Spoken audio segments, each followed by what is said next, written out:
Okay, so we've established that slot cars are still a thing. Well, somewhat of a thing. Let me elaborate. Just the other night, my wife was watching one of her many favourite YouTube channels, which consists of a woman cleaning out a kitchen. I kid you not.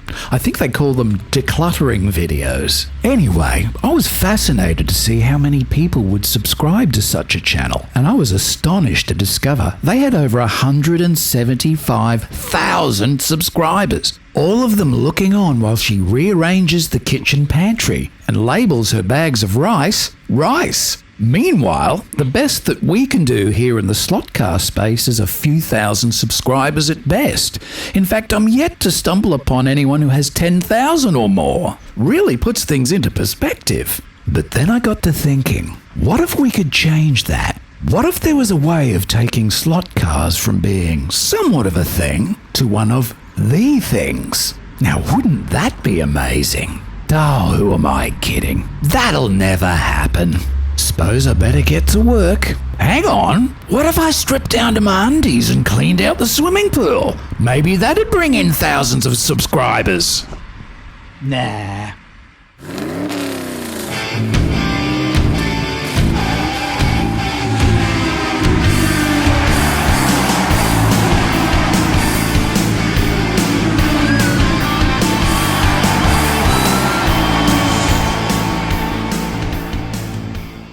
Hello, slot car adventurers.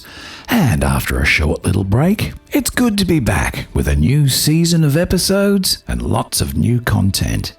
But don't assume I was slacking off. Actually, I've been quite busy. Let me bring you up to date and show you what I've been up to these past couple of weeks. First of all, ground cover, and more ground cover. Now, we've already covered that previously, so I thought I'd spare you from seeing more of the same. But it's just about all done. Just a few little spaces left to fill in, and then it's on with all the shiny little racetrack-centric decorations. Like what I'm doing right here with this little double-sided shell helix banner. I've been putting all the balsa wood leftovers to good use, and they've certainly come in handy. I've really only got one more balsa wood project to do, and that's some kind of start-stop gantry for the main straight. We'll look at that in a future episode. But for now, I'm just concentrating on building a whole bunch of these advertising signs and placing them all the way around the layout. And now we have 2 more. Not bad. Before adding these, I sprinkled some green grass onto the ballast as such, giving it the look of weeds growing through. And now with the addition of these signs, it's looking pretty good. I'll probably add some more, as well as the missing shoulder piece if it ever shows up. I've also added a little lichen here and there, perfect for those bushes and shrubs at the base of rock faces. And just like that white weather seal trick I showed you a few episodes ago, I've found another great idea. Self-adhesive vinyl with a natural concrete look. They use this stuff to line kitchen drawers, and it's only $3 for a great big roll. I've used it on my layout border walls to great effect, and it was just the thing for these overpass walls. Still a little bit to finish there, but it's looking good. Then, after completing the ground cover on my fairground space, it was time to add another tire wall, complete with some more shell helix signage. And a little bit of mess to clean up. You can't take him anywhere. Not without his bib, at least. Let's try that again. Drop it in the PVA glue. Pick it up. Wait, that's it. Yep. Ah, he's mastered the art. I prefer to use the PVA glue with these mainly because it dries clear and looks virtually invisible. By the way, this awesome looking little space here is reserved for the magnetic racing Ferris wheel, assuming it actually fits. And that's just about it. It's all coming together really quickly, which brought my attention to this, lovingly referred to as the blob. One of my first attempts at doing scenery, and not exactly one that was successful. Yeah, it doesn't really pass the taste test.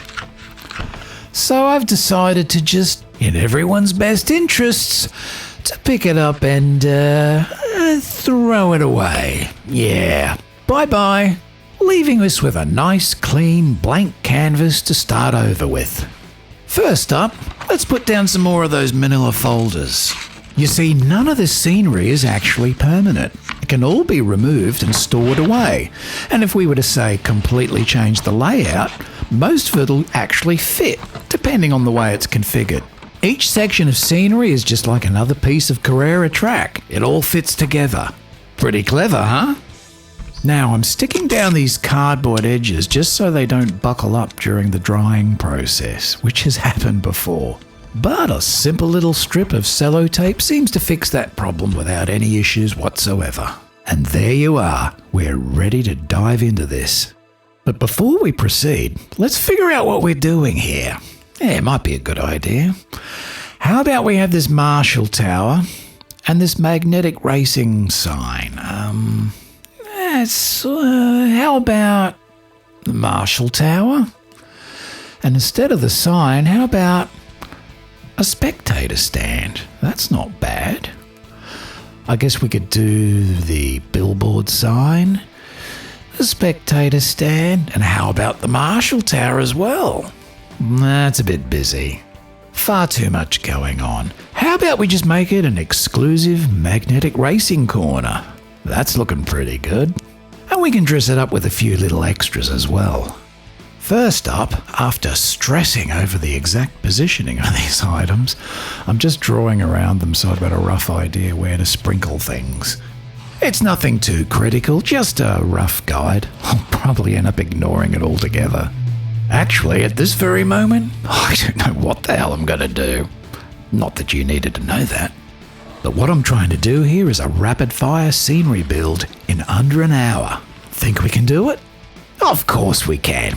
It just won't be very good. Let's kick off with some of this grey ballast. Not a lot left, but there should be enough to get this done. Just going to sprinkle along the edge of the track like I have elsewhere, keep that theme going. Not going to add too much at this stage, just a strip about 2 or 3 centimetres wide and enough to cover the cardboard. We'll top it up if need be while the glue is drying. And don't worry about all those little stray pieces, I'll brush them off carefully. As before, I'm using the syringe to get tightly into the corner against the edge of the track, which, by the way, helps keep the track together. I'm yet to see any of the pieces slowly separate as they tend to do over time. And speaking of time, make sure you take your time using this syringe, otherwise it tends to squirt out all over the place. There we go. It's all evenly distributed, it's soaking through, and it's drying. Now, next we're going to add some green grass. For this, I'm going to brush on the glue and give a good, thorough coverage of the cardboard.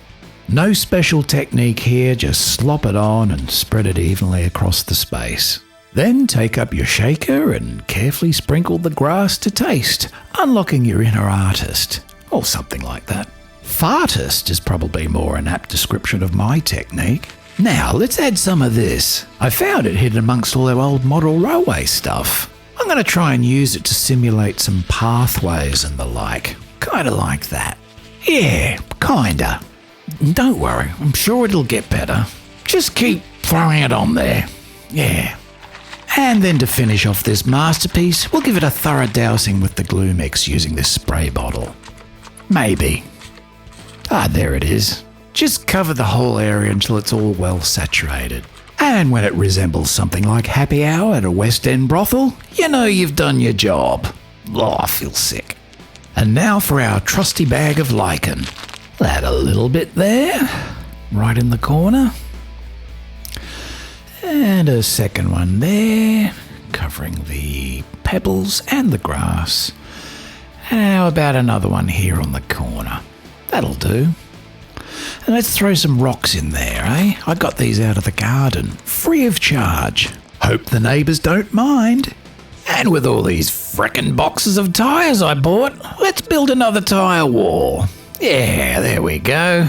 Just like the others, only the same. And to be entirely different, maybe we'll add another shell helix banner here. Yeah, I like that one.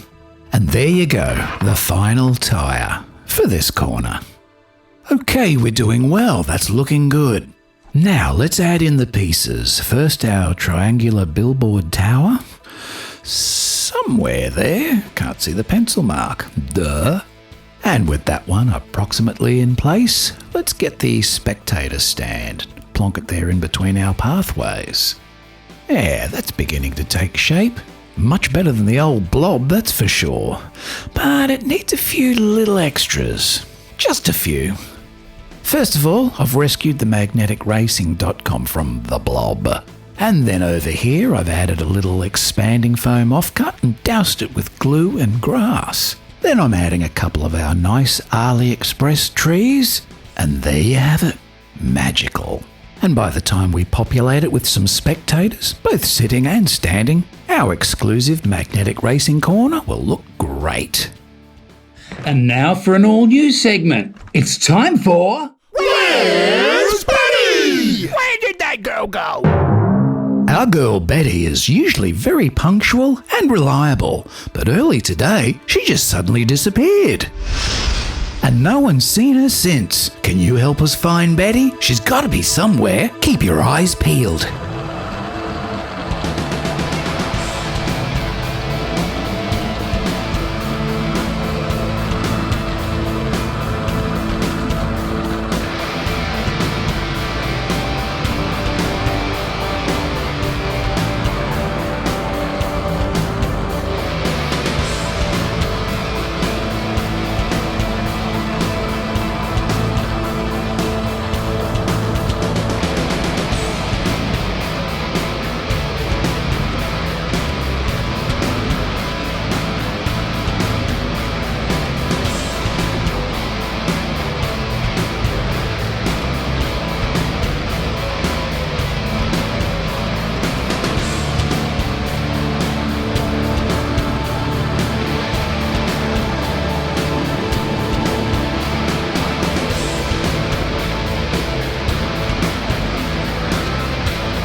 So did anyone spot Betty? Anyone? No? That red swimming costume's pretty easy to spot, you know. So where on earth did she get to? Why, she's out by the swimming pool, of course. Where else would she be on a day like today? Oh, better luck next time. And on that note, that's all we've got time for today. We'll see you next week when we're going to put together a brand new high-performance car. See ya!